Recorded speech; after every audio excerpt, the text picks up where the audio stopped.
Όχι, δεν είναι ζητιάνοι. Πουλάνε μεταχειρισμένα πράγματα. Εγώ του παπελαρία, μαλάκα.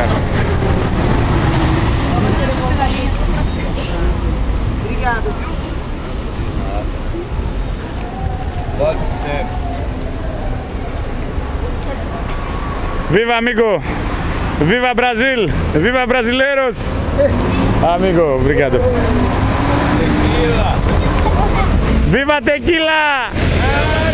Tequila και τα μυαλά στο μίξερ! Τέζα! Ποιο?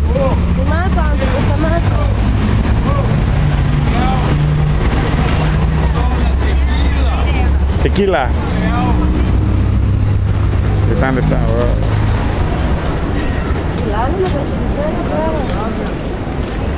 Αν έχεις καταλάβει δεν είναι απλά μεταχειρισμένα. Quer filmar o pescador de figuras? Άρα, Olha quanta garrafa! Obrigado, amigo. Valeu, muita curtição, bora dentro. Curtir com maravilha, com alegria. O carnaval é nosso. E a alegria de vocês. Πω, θα τρελαθούμε ρε παιδί μου, τι βλέπουμε.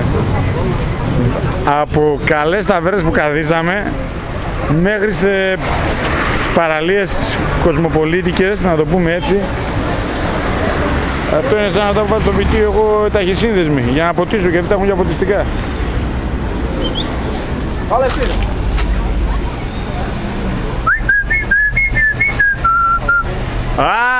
Chicken! Κοτοπουλάκι!